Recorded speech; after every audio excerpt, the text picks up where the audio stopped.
Welcome to the Startup Espresso.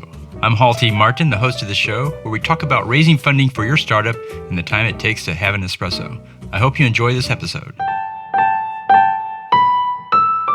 Hello, this is Hall T. Martin with the Startup Funding Espresso, your daily shot at startup funding and investing. The minimum viable product is one of the more challenging products to design. There are many choices and limited resources available. In designing your MVP, consider the following.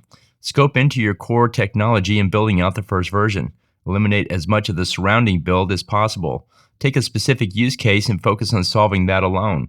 Focus on learning the customer's problem. Consider as many implementation options as possible.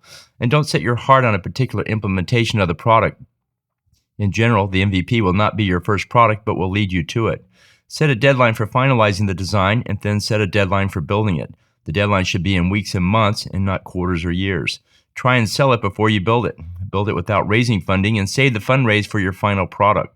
In addition to building the MVP, build an ideal customer profile for the first version of the product. Think minimum utility, not maximum capability. Thank you for joining us for the Startup Funding Espresso, where we help startups and investors connect for funding. Let's go start us something today.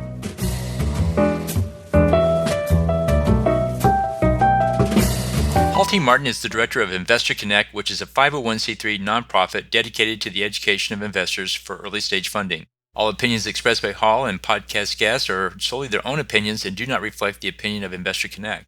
This podcast is for informational purposes only and should not be relied upon as a basis for investment decisions.